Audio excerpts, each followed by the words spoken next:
جیسے جیسے افغانستان میں ذلت آمیز شکست کے بعد امریکی افواج کے مکمل انخلا کے دن قریب آ رہے ہیں، بہت سے لوگوں کے پیٹوں میں طرح طرح کے مروڑ اٹھنا شروع ہو گئے ہیں۔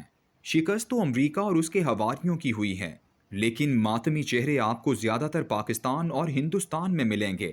بنارس کے گھاٹوں، کاشی وشواناتھ کے مندروں اور ناگپور کے راشٹریہ سیوک سنگھ کے ٹریننگ سینٹروں میں یہ ماتم اپنی 260 سالات پرانی تاریخ رکھتا ہے۔ 14 جنوری 1761 کا پانی پت کسے یاد نہیں؟ ہندوستان کی 5000 سالہ تاریخ میں کبھی بھی ہندو مذہبی اور نسلی اتحاد اس قدر وسیع اور مؤثر نہیں ہوا تھا جیسے بالاجی باجی راؤ کے مرہٹا عروج میں ہوا۔ عظیم مغلیہ سلطنت چند مربع کلومیٹر کے علاقے تک محدود ہو کر رہ گئی تھی۔ شاہ عالم ثانی کے بارے میں یہ محاورہ زبان زد عام تھا: شاہ عالم از دلی تا پالم۔ پالم وہ جگہ ہے جہاں ان دنوں دلی کا ایئرپورٹ ہے۔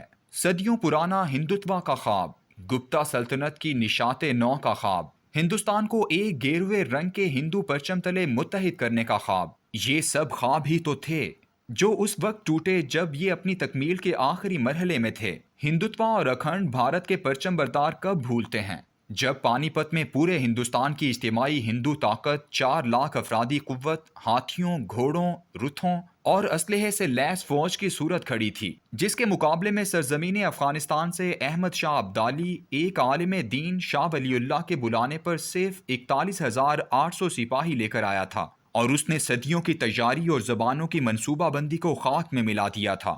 گزشتہ 250 سال سے آج تک افغان قوم کا برِ صغیر کے مسلمانوں کی مدد کو یوں ٹوٹ کر آنا ایک متعصب ہندو کے دل میں تیر کی طرح پیوست ہے۔ لیکن اب اس ماتم کدے میں 2 اور گروہ بھی شریک ہو چکے ہیں۔ ایک نظریاتی کمیونسٹ جو 1979 کے دسمبر میں خوشی سے ایسے اچھل رہے تھے جیسے اب جلد ہی پوری دنیا پر کمیونسٹ انقلاب برپا ہونے والا ہے۔ پاکستان کا انقلابی کمیونسٹ تو مونچھوں پر تاؤ دے کر دھمکیاں دیتا پھرتا تھا کہ وہ دیکھو روس کی افواج افغانستان میں داخل ہو گئی ہیں، انہیں تورخم اور چمن کے بارڈر عبور کرتے ہوئے دیر نہیں لگے گی، اور پھر تمہارے اس نظریاتی اسلامی ملک میں نہ تمہارے مدرسے رہیں گے اور نہ داڑیاں، تم تاجکستان اور ازبکستان کے مسلمانوں کی طرح قصہ ماضی بن جاؤ گے۔ لیکن صرف 8 سال بعد سوویت افواج افغانستان سے ایسے بھاگیں کہ ساتھ ہی کمیونسٹ سپر پاور کو بھی لے ڈوبیں۔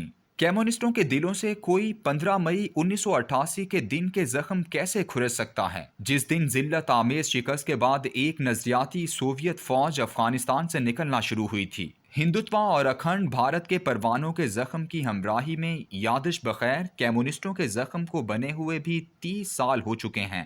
اب تو اس ماتم کدے میں جدید سیکولر جمہوریت پرست لبرل بھی شامل ہو چکے ہیں۔ ان کا دکھ تو بہت شدید ہے۔ انہوں نے تو 1992 سے یہ تصور دل میں مضبوط کر لیا تھا کہ سوویت یونین کے خاتمے کے بعد اب دنیا میں صرف ایک ہی طاقت ہے، ایک ہی سپر پاور اور ایک ہی فرما روا جس کا نام امریکہ ہے۔ اللہ کے لشکروں سے بے بہرا اور ناآشنا یہ لوگ بہت پورے اعتماد تھے۔ ظاہر بات ہے کہ تمام عقلی دلائل ان کے اعتماد میں ہی اضافہ کرتے تھے۔ کیسے ہو سکتا تھا کہ افغانستان میں موجود صرف 60,000 طالبان کے مقابلے میں دنیا کے تمام ممالک ایک ساتھ متحد طور پر آ جائیں اور 48 ملک تو اپنی فوجیں بھی اتار دیں اور پھر بھی ان سب کو شکست ہو جائے؟ یہ شکست ہضم نہیں ہو رہی ہے۔ یہی وجہ ہے کہ امریکہ کے افغانستان سے مکمل طور پر نکلنے سے پہلے طرح طرح کے شوشے چھوڑے جا رہے ہیں، نفرتوں کے گڑھے مردے اکھاڑے جا رہے ہیں۔ ایک ایسی فضا بنانے کی کوشش کی جا رہی ہے جس میں پاکستان کو افغانستان سے ایک بار پھر دور کیا جائے۔ تاریخ سے نابلد، جغرافیے سے ناآشنا اور اسلامی اخوت کے تصور سے بے بہرا یہ تینوں زخم خوردہ طبقات، جنہیں اندازہ تک نہیں کہ سرزمین افغانستان کا اس خطے پاکستان سے رشتہ کتنا گہرا ہے، اور نہ صرف یہ کہ پاکستان بلکہ پورے بھارت میں بسنے والے مسلمانوں کے دل بھی کیسے صدیوں سے افغانوں کے ساتھ دھڑکتے چلے آ رہے ہیں۔ اسٹریٹجک گہرائی کا تصور یہ دانشور اور سیاستدان لوگ برطانوی ہند کی فائلوں، جنرل کی تقریروں اور افغانستان کے بفر زون کے پلان سے نکالتے ہیں۔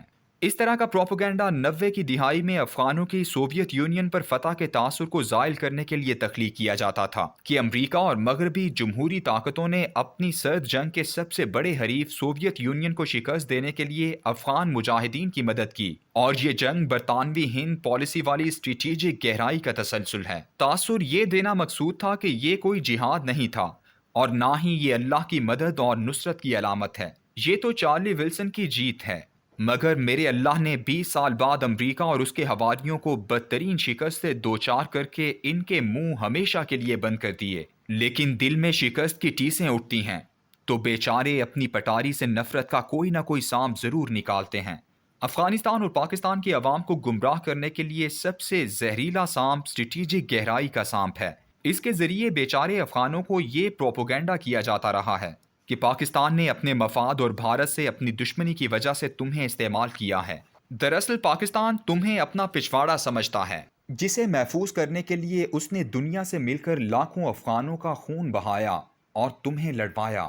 دوسری جانب یہی دوگلے چہرے پاکستانی عوام میں یہ پروپوگنڈا کرتے ہیں کہ اس اسٹریٹجک گہرائی کی مہم جوئی کی وجہ سے پاکستان میں ہیروئن آئی، کلاشنکوف آئی، وغیرہ وغیرہ۔ یہ حقائق توڑنے اور جھوٹ بولنے میں کمال رکھتے ہیں۔ یہ لوگ پاکستان کے عوام کو یہ نہیں بتاتے کہ 1979 سے لے کر 1988 تک سوویت یونین اور افغان ایجنسیوں کی مدد سے پاکستان دھماکوں سے گونج رہا تھا، لیکن 1988 کو جیسے سوویت افواج نکلیں تو اس وقت سے لے کر 11 ستمبر 2001 تک 12 سال کا ایک ایسا پرامن دور ہے جب کوئٹہ کی جناح روڈ اور پشاور کے قصہ خانی بازار کی رونقیں اپنے عروج پر تھیں۔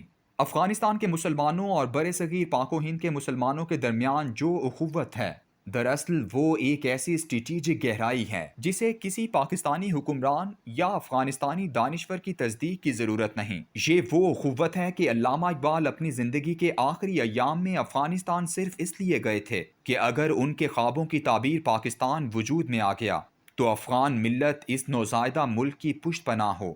وہیں انہوں نے کہا تھا، تمہارے بدخشاں سے جو لال کا ٹکڑا میرے پاس ہے، اسے میری رنگین فکر مشرق کے تہی دستوں کو نظر کر دی۔